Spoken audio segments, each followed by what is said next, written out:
At the age of 6, Joseph Munyambanza found himself here. It's a refugee camp in Uganda. He had fled here together with about 23,000 inhabitants from countries like the Congo, Sudan, Rwanda, and Burundi. He was alone, he was bewildered, and several thousand kilometers from his home. In this community of 23,000 people, there were only 2 primary schools and 1 secondary school. And so as you can imagine, access to education, to quality education, was not very prevalent in the community. And the schools were overcrowded. And so very few people had access to high quality education. Now, Joseph was spotted by a non-profit organization that was working in the community as someone who had talent. And they sponsored him to go to a school outside of the refugee camp. And Joseph felt so bad that he was the only one who had access to education, that he decided that he would do something about it, or access to high-quality education. And so he began a program where on the weekends he would get together with his peers, and they would go and work as laborers on farms nearby and raise money to use that to sponsor others in the school, in the refugee camp, to go to schools outside of the camp as well.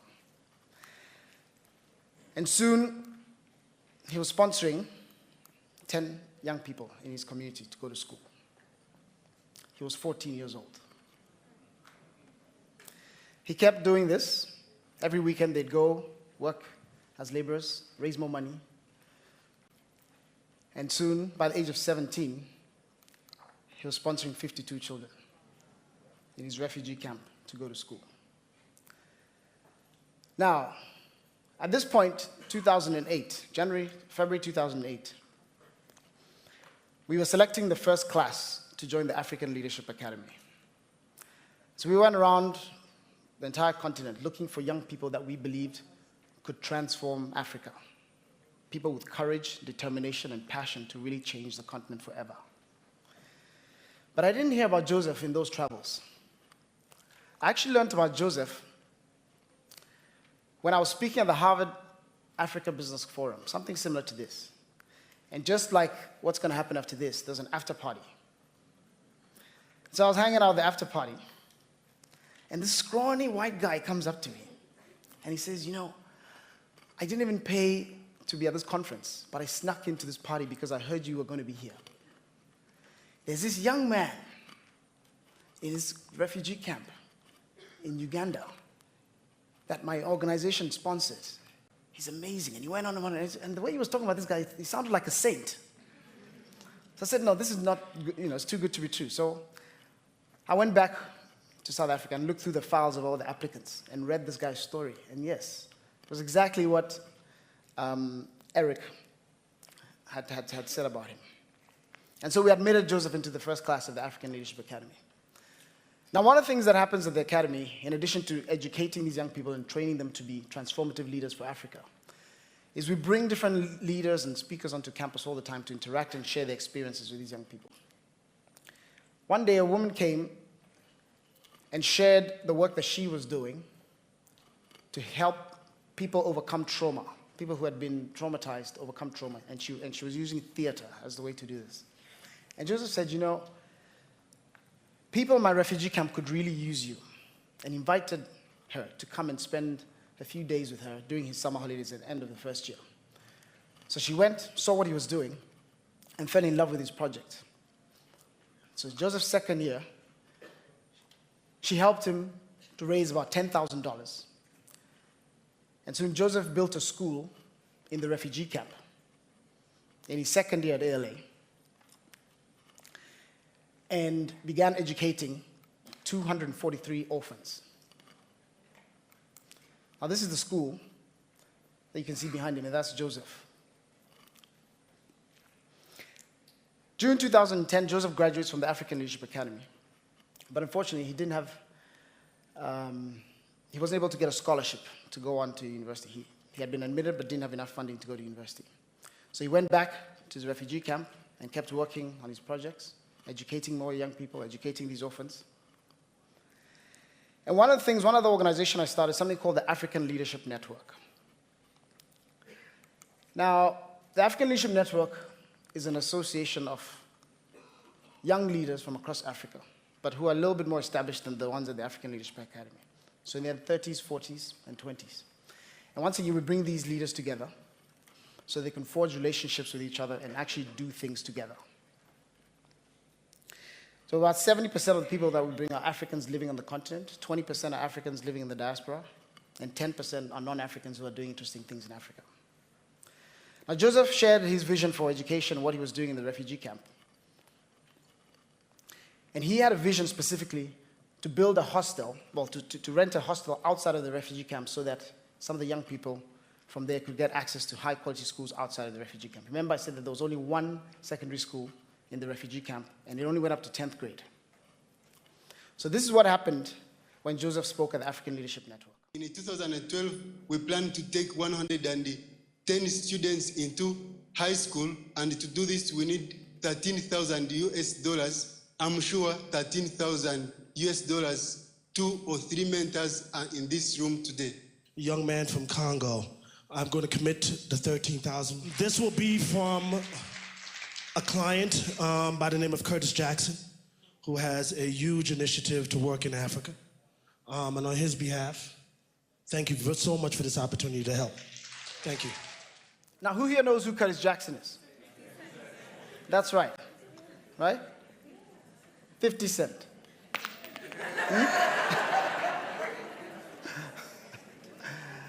He had been sponsored by 50 Cent. And soon, he was able to get an additional 100 young people into school, and he was sponsoring now 343 young people to go to school. These are some of the young people that he's been working with. That's him leading a pep talk with some of the high school students that he got sent to school. And that's him teaching them a few things. Joseph graduated. After a few more months of doing this, he was able to get a scholarship and ended up attending a university in the US called Westminster College. So Joseph now is in his second year at Westminster College in Missouri. He's continuing to run his program in the refugee camp. And now today he controls an organization with a budget of $186,000 and 10 full-time employees.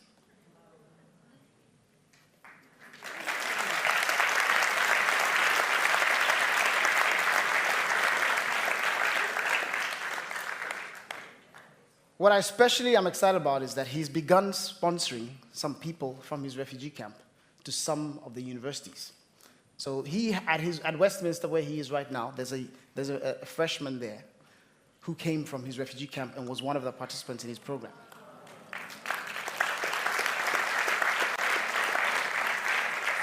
He sent a student to University of Rochester, including the first girl ever to graduate and go to university from the refugee camp.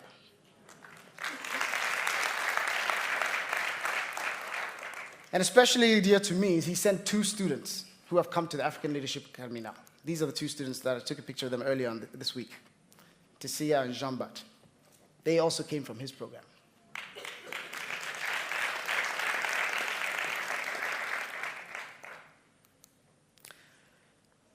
As a result of all this work, Joseph recently was introduced to the former UK Prime Minister,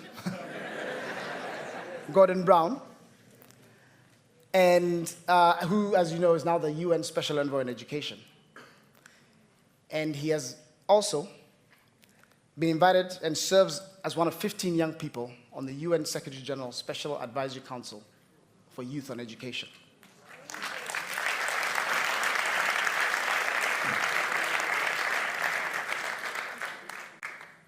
So Joseph sent me an email in September of this year telling me about how he had spent his summer holiday. He talked about how he had gone back to the Congo. He hasn't been there for many years.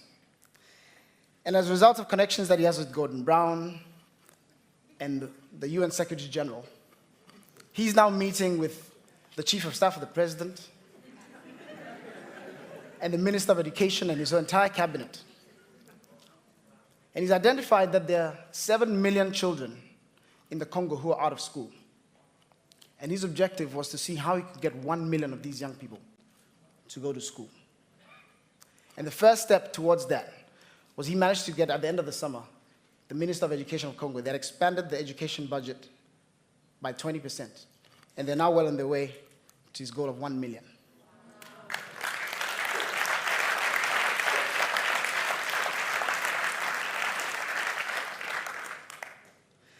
Now, if this is not a ripple effect, I don't know what is.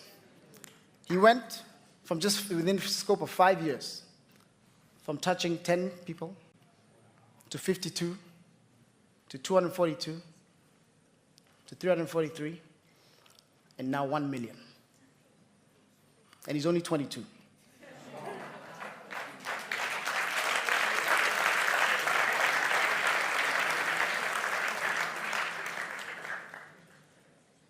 The example of Joseph really illustrates what I believe is one of the most powerful ripple effects that we can ever have in any society, and that is the impact of leaders.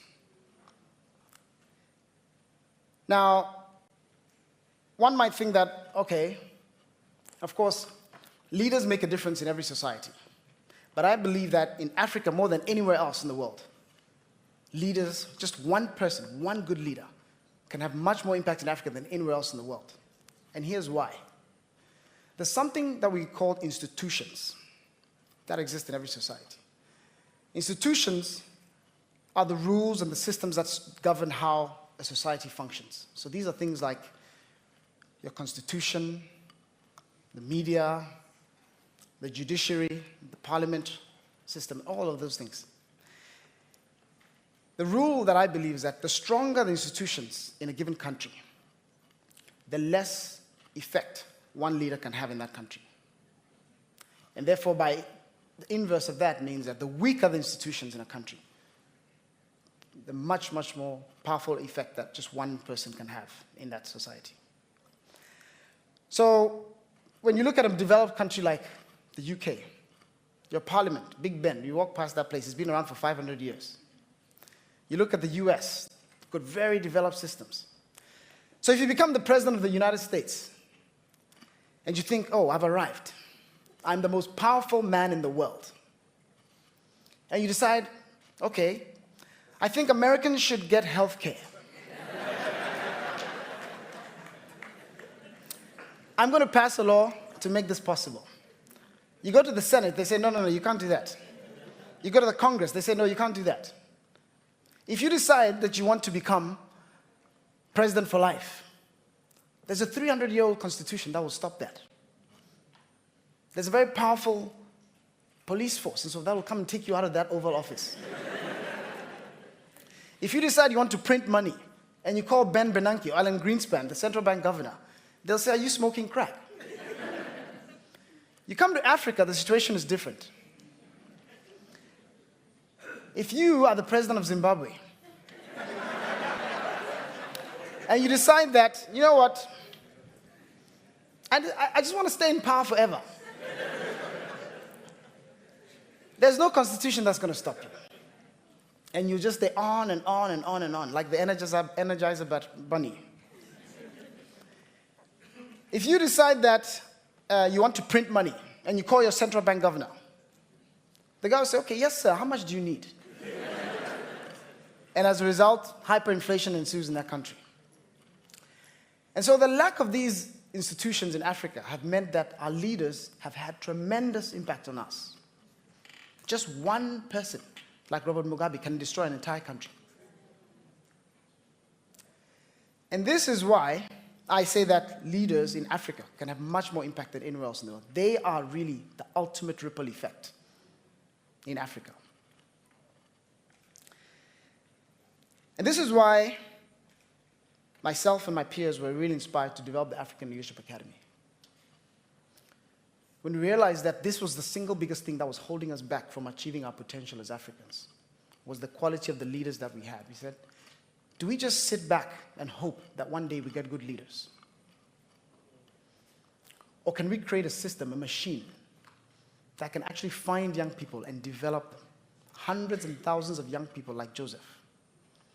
who each in their own way, I looked in my lifetime when I was growing up. I grew up in different parts of Africa. And everywhere I went, I saw we had different problems: healthcare, infrastructure, poverty, housing, sanitation. And it was overwhelming. Where would I start? But I thought, there's no way in my lifetime that I can try and tackle all these things.